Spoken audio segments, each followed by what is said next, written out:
Hello, everybody. My name is Atlas, and welcome to this chapter 1000 live reaction review, whatever you want to call it. I am very, very excited here to talk about this chapter that everybody has been waiting on for the past couple of weeks, but honestly, for the past decade, for a lot of long-time fans. 1000 is a milestone that very, very few works of art ever reach.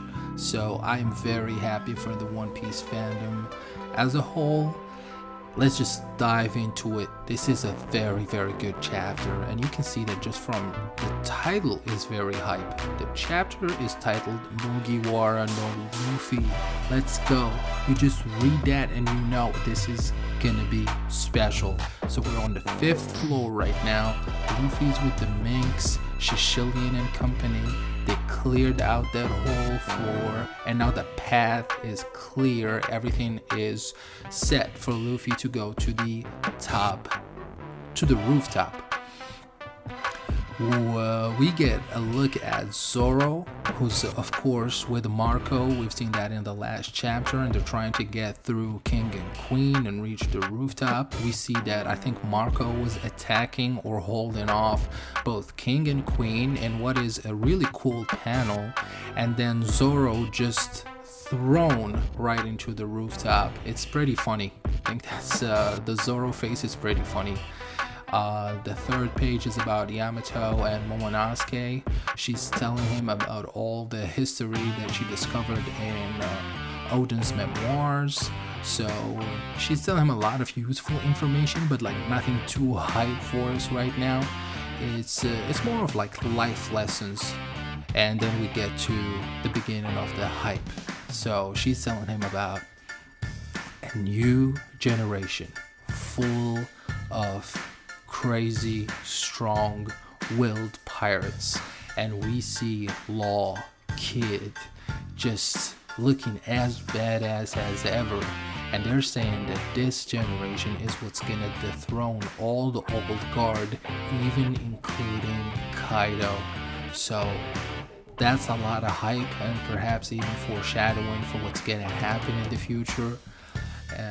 We zoom back into a flashback with Ace and Yamato, where Ace is still talking about Luffy in his dream becoming Pirate King. Yamato laughing at that, but Ace telling her not to laugh. Only him and Sabo are allowed to laugh at that dream, but his little brother's dream is going to become a reality, and it's serious, and I just love that. I love the dynamic between big brother and little brother. As someone who has a little brother, you can identify with what Ace is saying. Like, you can make fun of your little bro, but nobody else can.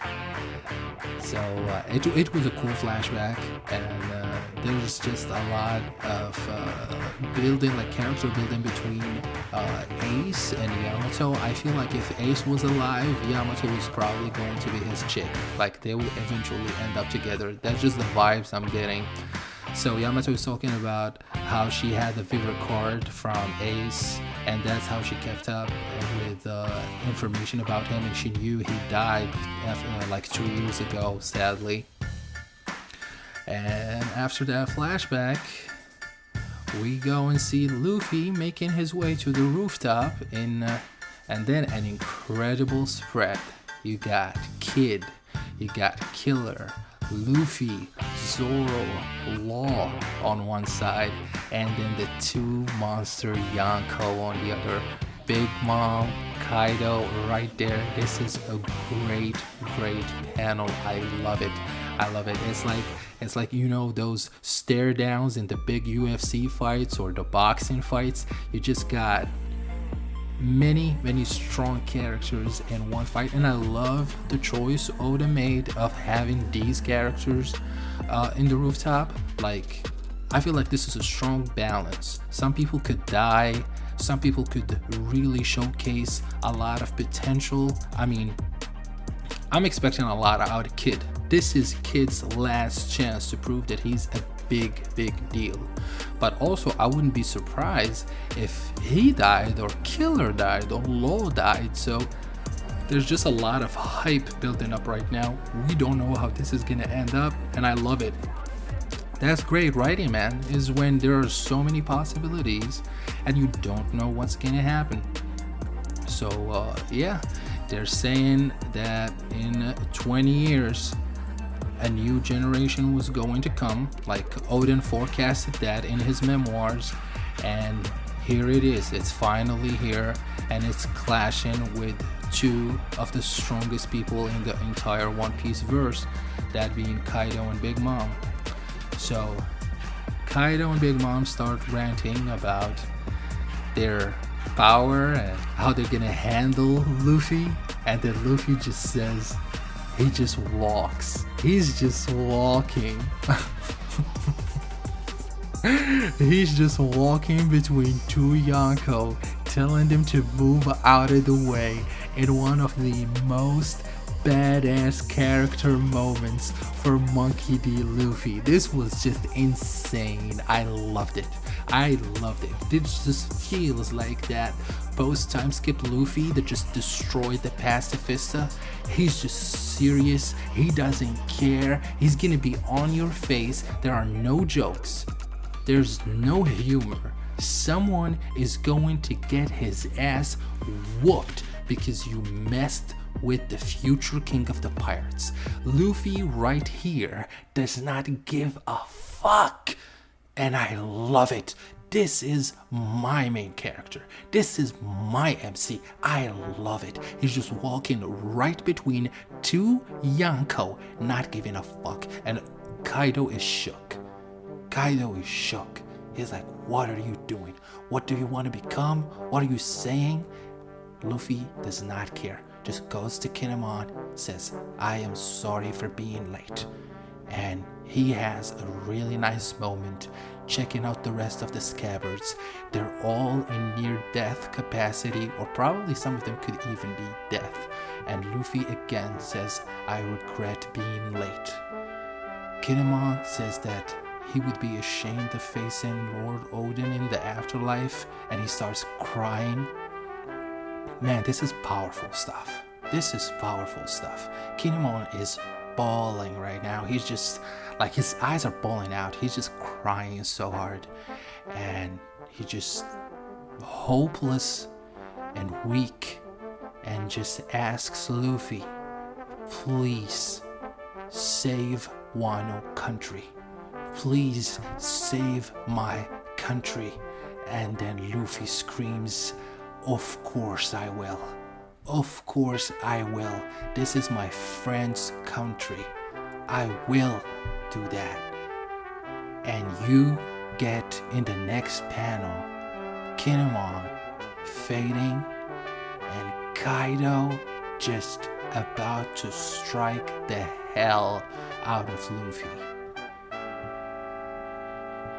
This is a powerful image. Law interferes, get the scabbards out of the way, and boom, Luffy, looking badass as ever, just escapes from Kaido's attack by jumping over it.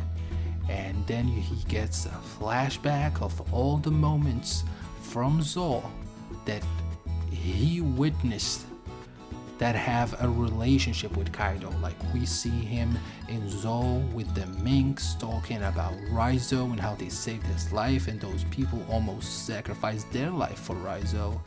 And then you see Momonosuke saying that he wants to beat Kaido. You see Kinemon, you hear about Odin's flashback.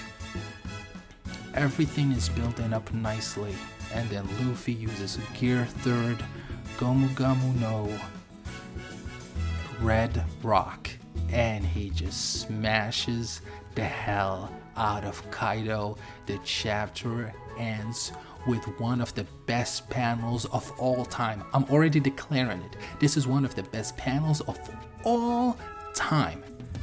Luffy punching Kaido with a red rock and just flooring him. Big Mom is shook, Kaido is shook, the entire world is put on notice. The future king of the pirate is here, he's here to stay, and I am all behind this new generation, beating the old one, dethroning the old one. So, this is pretty much it. Quick thoughts on chapter 1000. I loved it. It feels like a tipping point, like the beginning of something new, and I am here for it. I hope you guys appreciate it. I hope you had a fun time reading chapter 1000, and have great holidays. Bye bye.